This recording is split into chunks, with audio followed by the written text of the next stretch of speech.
வண்டிப்பெரியாரில் கொலை செய்யப்பட்ட சிறுமியின் குடும்பத்திற்கு நீதி கிடைக்கும் வரை போராடுவோம் என்று சிபிஎம் மாநில செயலாளர் கோவிந்தன் மாஸ்டர் சிறுமி குடும்பத்திற்கு பின்துணை அறிவித்து சிபிஎம்மின் தலைமையில் வண்டிப்பெரியாரில் நடைபெற்ற பொதுக்கூட்டத்தை துவக்கி வைத்து உரையாற்றினார் அவர்.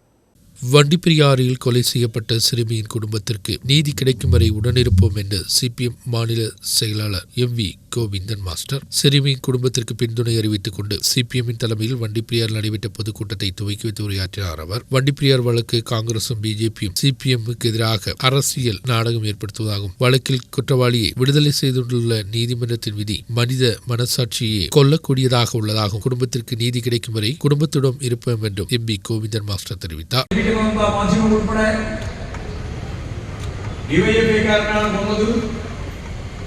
ഗവൺമെന്റ് ഡിവൈഎഫ്ഐക്കാരൻ അനുകൂലം, പാർട്ടി ഡിവൈഎഫ്ഐക്കാരൻ അനുകൂലം, കോടതിയും അതുതന്നെ അങ്ങനെ കോടതി വിധി വന്നിരിക്കുന്നു എന്നാണ് പ്രചാരവേല. അതുകൊണ്ടാണ് ഞാൻ ഇത്രയും വിശദമായി പറഞ്ഞത്. ഈ പ്രചാരവേല രാഷ്ട്രീയമാണ്, അത് നല്ലപോലെ തിരിച്ചറിയണം. സിപിഐഎം ഈ സംഭവത്തിലെടുത്ത നിലപാട് നിങ്ങൾക്കെല്ലാം പകർവെളിച്ച പോലെ വ്യക്തതയുണ്ട്. ഒരു കഥ പറയുന്നത് പോലെ നിങ്ങളോട് പറഞ്ഞു തരേണ്ട കാര്യമില്ല. മരണം സംഭവിച്ചത് മുതൽ പോലീസ് ഇടപെട്ട് സ്വതന്ത്രമായ പോലീസ് അന്വേഷണം നടത്തി കൊലപാതകമാണെന്ന് മനസ്സിലായി.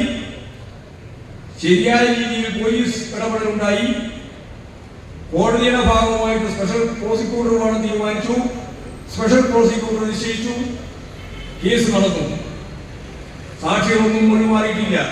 ഞാനതും ചോദിച്ചു, സാക്ഷികൾ ആരെങ്കിലും മൊഴി മാറ്റിയോ? സാക്ഷികളൊന്നും മൊഴി മാറ്റിയിട്ടില്ല. പിന്നെ നേരത്തെ പറഞ്ഞപോലെ നിർഭാഗ്യപരമായ ഒരു വിധിയുണ്ടായി. ആ വിധി അവസാനത്തെ വാക്കല്ല. ആ വിധിയുടെ മേലെ അപ്പീൽ ഗവൺമെന്റ് പോകുന്നു. സ്പെഷ്യൽ പ്രോസിക്യൂട്ടറെ വേണം എന്ന് കുടുംബം ആവശ്യപ്പെട്ടിട്ടുണ്ട്. പ്രഗത്ഭനായ ഒരാളെ അതിന്റെ ഭാഗമായിട്ട് തീരുമാനിച്ച് മുന്നോട്ടേക്ക് പോവുകയും ചെയ്യുന്നു.